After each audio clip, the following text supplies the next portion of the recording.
She wasn't a singer or an athlete. She was introduced as something Silicon Valley loves most, the next savior. Elizabeth Holmes became a symbol of innovation, youth, ambition, an alleged genius who would change healthcare the way tech changed everything else. And when the world is hungry for a breakthrough, it doesn't just listen to bold promises. It rewards them. At first, the story looks like a modern fairy tale, a young founder with a mission, a company with a world-saving purpose, and a message that sounds too important to doubt. The hero of this episode begins as a promise, someone claiming to want to help people.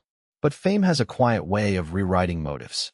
Little by little, the goal can shift from truth to validation, from building something real to protecting the feeling of being extraordinary. Because prestige is addictive, not in the obvious way, but in the way it changes what you're willing to risk to keep it. When magazines call you brilliant, when powerful people nod along, when cameras show up, admitting uncertainty starts to feel like social death. And that's how a myth begins to form, not only around a company, but around a person. This documentary isn't about hating ambition. It's about how fame seduces, how it creates shortcuts, protects narratives, and can turn a fragile idea into a public religion. And once the genius label sticks, the question becomes dangerous. What happens if the product can't do what the story promises? Because in stories like this, the fall isn't caused by one lie. It's caused by the moment the narrative becomes more important than reality, and the moment reality starts pushing back. That's when the prestige machine matters. Covers, keynote moments, elite investors, influential boards. Suddenly the idea doesn't have to prove itself the way ordinary ideas do. It only has to keep sounding inevitable. Confidence becomes currency, and credibility can be borrowed from whoever is standing next to you. In that environment, scrutiny feels almost rude. People don't want to be the skeptic who doesn't get it. They want to be early. They want to be associated with the future. And a perfect narrative, young founder, world-changing tech, massive market, creates a shortcut around doubt. The company becomes a story everyone repeats, and repetition starts to feel like evidence. But technology doesn't care about speeches. Eventually, performance has to match promise. And when a dream begins to fail technically, the pressure doesn't always create honesty. Sometimes it creates control.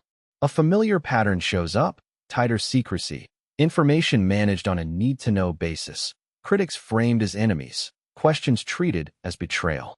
The hidden side of genius culture is that it can reward the appearance of certainty more than the discipline of truth.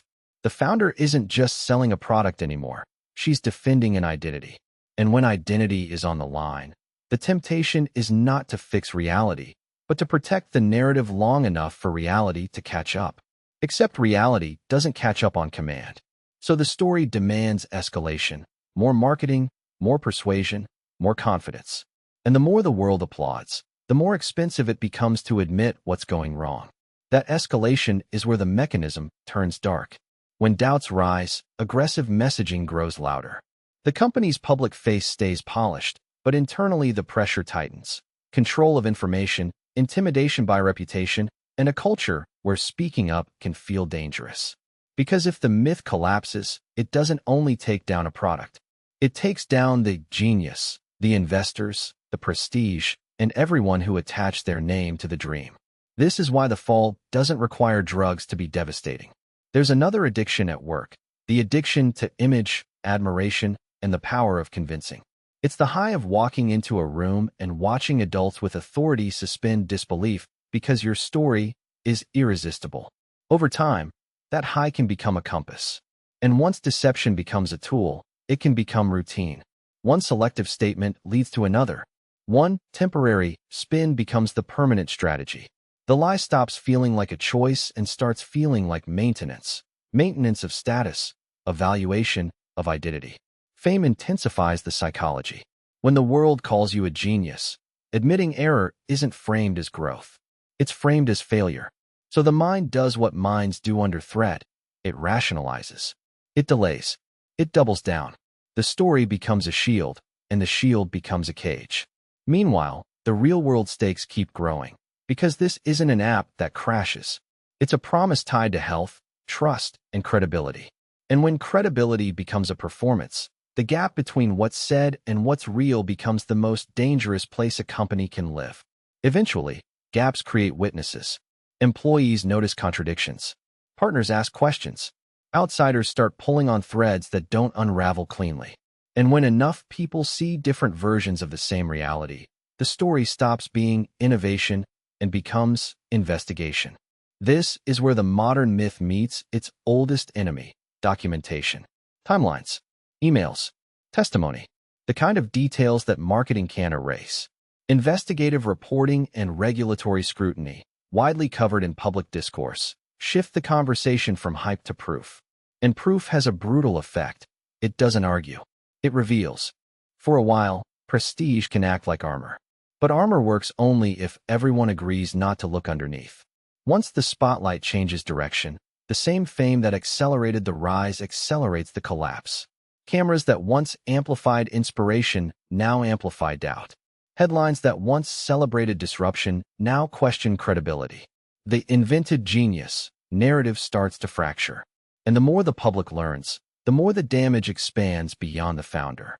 Employees who tried to raise concerns, patients who trusted results, investors who believed the story, and an entire tech culture that worships boldness. Everyone is pulled into the consequences of a narrative that outgrew reality. At this point, the myth can't be saved by charisma. It can only be tested by institutions designed to measure truth with rules, evidence, and accountability. Then the story enters a place no pitch deck can control, the courtroom. Testimony replaces talking points. Documents replace confidence. The myth is no longer judged by how inspiring it sounds, but by what can be proven. In widely documented legal proceedings, Elizabeth Holmes was convicted of fraud related to Theranos. And that conviction does something fame never expects. It makes the genius ordinary again, subject to the same legal reality as anyone else. The fall becomes final not because the internet turns against you, but because institutions put consequences on paper. The impact radiates outward. It's not only about one executive's choices. It's about broken trust. Trust in companies that promise miracles, in investors who chase narratives, in a culture that confuses confidence with competence. It's about the people in the middle who lived inside the pressure. Workers navigating secrecy, partners navigating risk, and the public learning, too late, that a perfect story is not the same thing as a working system. And still, the story fascinates because it's modern and ancient at once. Modern in its branding, its hype cycles, its influencer-style credibility. Ancient in its core temptation, to be seen as extraordinary, even if reality can't keep up. Because when validation becomes the goal, truth becomes negotiable. And once truth is negotiable, the end isn't a surprise. It's a countdown. The lesson is simple and sharp. Fame can accelerate careers, but it also accelerates self-deception. When narrative becomes more important than reality, the fall isn't if, it's when. And the higher the pedestal, the louder the crash, because everyone who believed the story feels betrayed, and everyone who stayed silent feels exposed. This isn't just a Silicon Valley scandal. It's a warning about genius culture itself, how the world rewards confidence, how prestige can mute skepticism, and how a person can become addicted to being admired until the lie becomes daily maintenance. The most dangerous myth is the one that makes accountability feel optional. Now I want your take. What do you think collapses companies like this faster? Ego, weak oversight, or a culture that worships big stories more than verified results? Comment below. If you want more documentary-style episodes about hidden power, fame mechanics, and the real cost behind public success, subscribe and turn on notifications. Next video, another untouchable figure whose image looked unstoppable, right until reality collected everything at once.